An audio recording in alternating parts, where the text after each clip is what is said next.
interesting point.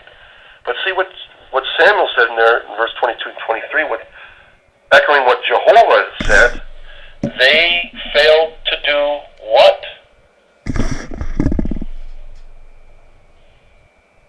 For their booth? They failed to obey, so whether they really intended to offer those as sacrifices or not doesn't really make a difference. The point is they didn't obey what Jehovah told them to do. Thank you. So what's the point for you and I today? Brother Tim Rayner. In order for our sacrifices to be pleasing or acceptable, it has to also be accompanied by obedience. Yes. Powerful, isn't it? Very powerful. As a matter of fact, Jehovah related the disobedience, the rebelliousness, with demon worship and Satanism. Powerful. Let's turn the page now. As we go on to our next paragraph, paragraph 15 in the same subheading. A similar example is found in the book of Isaiah. In Isaiah's day, the Israelites were going through the motions of sacrificing to Jehovah. Their bad behavior, however, made their sacrifices invalid. Of what benefit to me is the multitude of your sacrifices, asked Jehovah. I have had enough of whole burnt offerings of rams and the fat of well-fed animals, and in the blood of young bulls and male lambs and he-goats I have taken no delight. Stop bringing in any more valueless grain offerings. Incense, it is something detestable to me. What was the problem? God told them, even though you make many prayers, I am not listening. With bloodshed your very hands have become filled. Wash yourselves, make yourselves clean. Remove the badness of your dealings from in front of my eyes. Cease to do bad. The bad conduct of certain Israelites who made sacrifices in Isaiah's day showed what?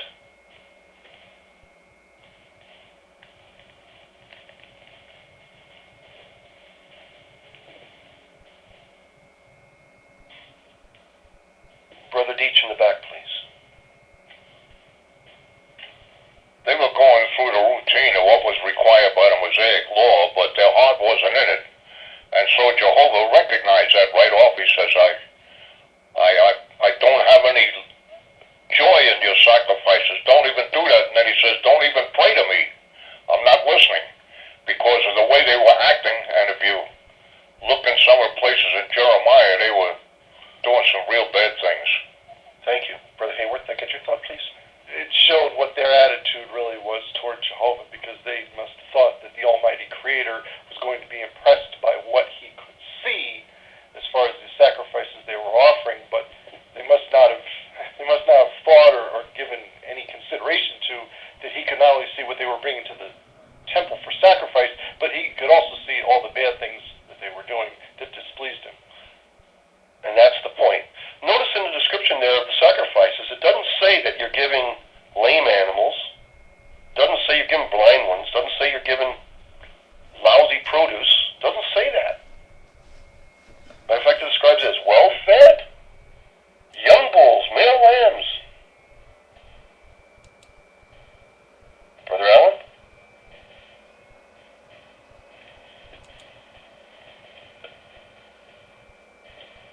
The paragraph is telling us here that no matter how many good sacrifices you offer to Jehovah, if in your private life you're disobeying Jehovah, then the sacrifice is no good. That's not acceptable. It's not acceptable. That's the point. Paragraph 16, please. Jehovah took no pleasure in sacrifices offered by unrepentant sinners. However, the prayers and offerings of those sincerely striving to live in harmony with God's commands were acceptable to him. The framework of the law taught such individuals that they were sinful and in need of forgiveness. That realization appropriately produced a contrite heart. Similarly, today, we need to recognize our need for Christ's sacrifice, which is truly capable of atoning for sins. If we understand and appreciate this, then Jehovah dedicated service. What determines whether a sacrifice is acceptable to God? Sister Crawford, please. Over all this time, when Jehovah deals with his people, what he looks for most is their motives, their attitude, and their heart condition. Thank you. Good. Sister Rayner, please.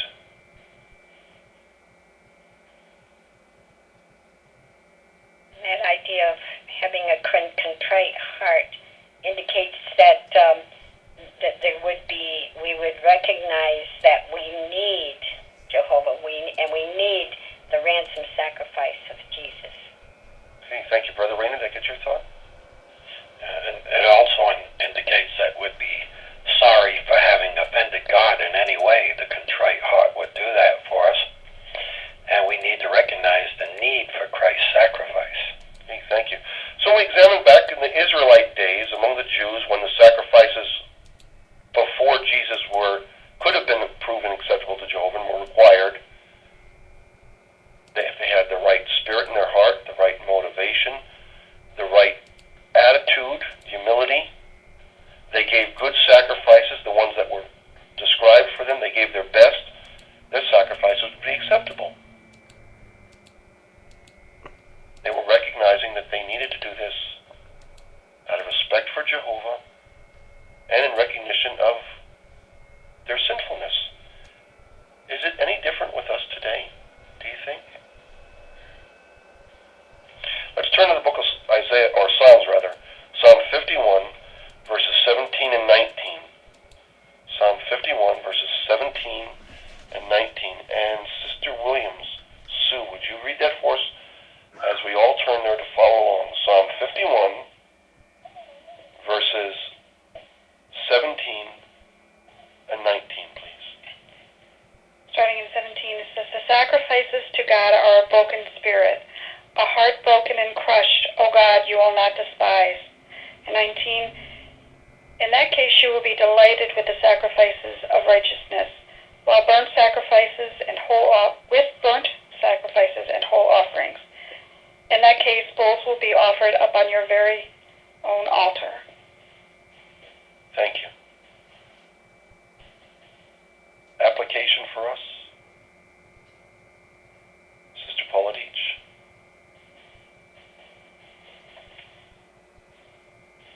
Jehovah's not asking us to be perfect, and then he will accept our sacrifices.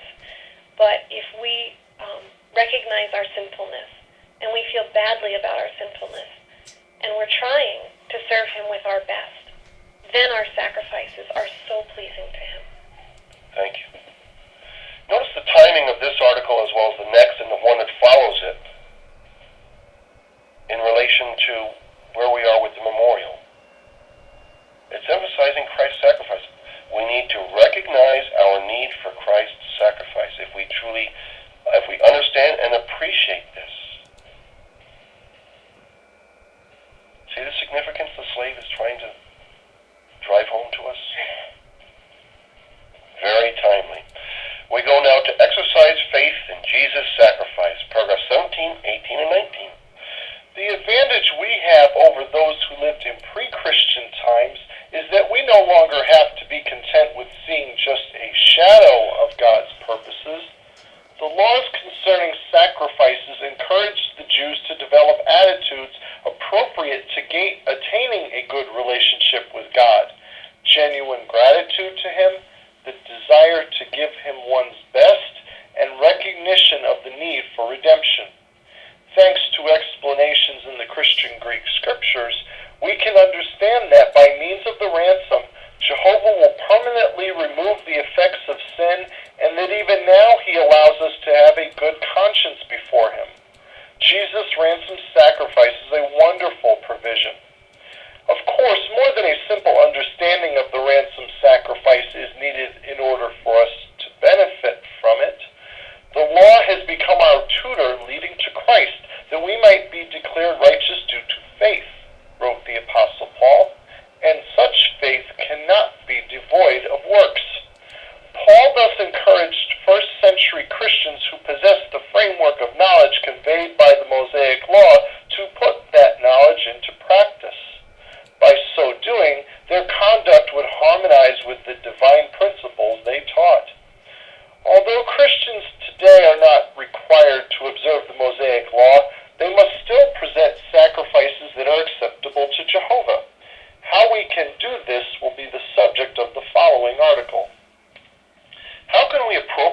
show Jehovah our gratitude for Jesus' ransom sacrifice.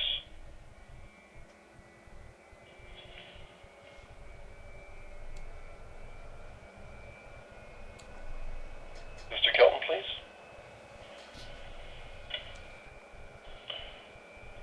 In addition to showing gratitude to Jehovah and offering up sacrifices to Him, we also have to exercise faith in Jesus' ransom sacrifice for us to be acceptable to Him.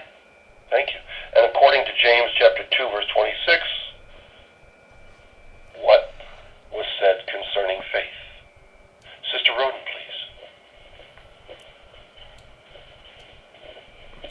James said that faith without works is dead. Thank you. So therefore, what's the next logical conclusion? Sister Morris? We have to put all this knowledge and the faith that we have into practice in our own personal lives, and also by teaching others to do the same. Yes. With regard to that, let's turn to the book of Romans chapter 2 and notice the sobering thoughts by way of questions that are formed here by the Apostle Paul. Romans chapter 2, verses 21 through 23. Romans chapter 2, verses 21 through 23.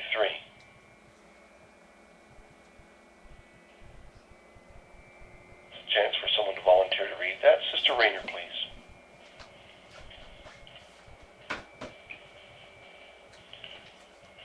Romans chapter 2, verses 21 through 23.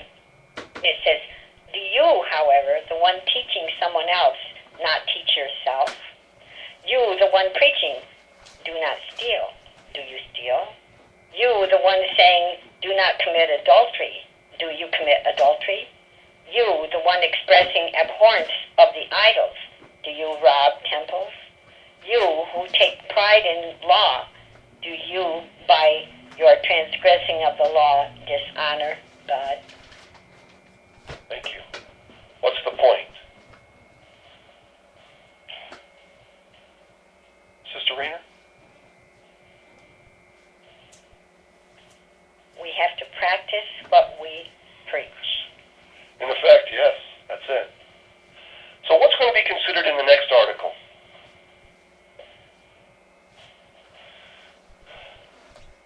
Shantae, please.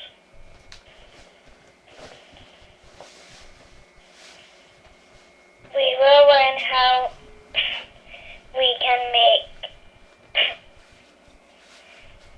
wholesale sacrifices that are acceptable to Jehovah. That's it. So we look forward to that. We hope we all get to come back for that.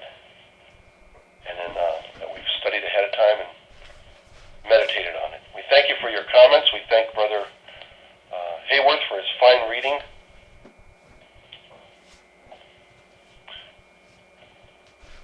The last in these series of articles is going to be the article that's on the royal priesthood to benefit all mankind.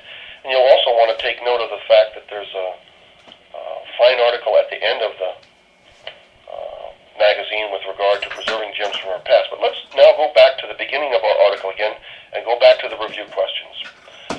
What did the sacrifices stipulated by the Mosaic Law foreshadow? Almost forgot to do that because it wasn't at the end of the article. new format. First time I've had to conduct the new format. Sister DeBell, please.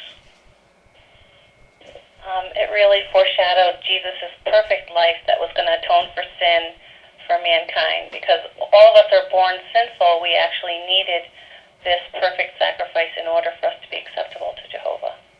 Thank you. I was looking at my time and said, how in the world did I get 3 minutes left over? Brother Soto, please.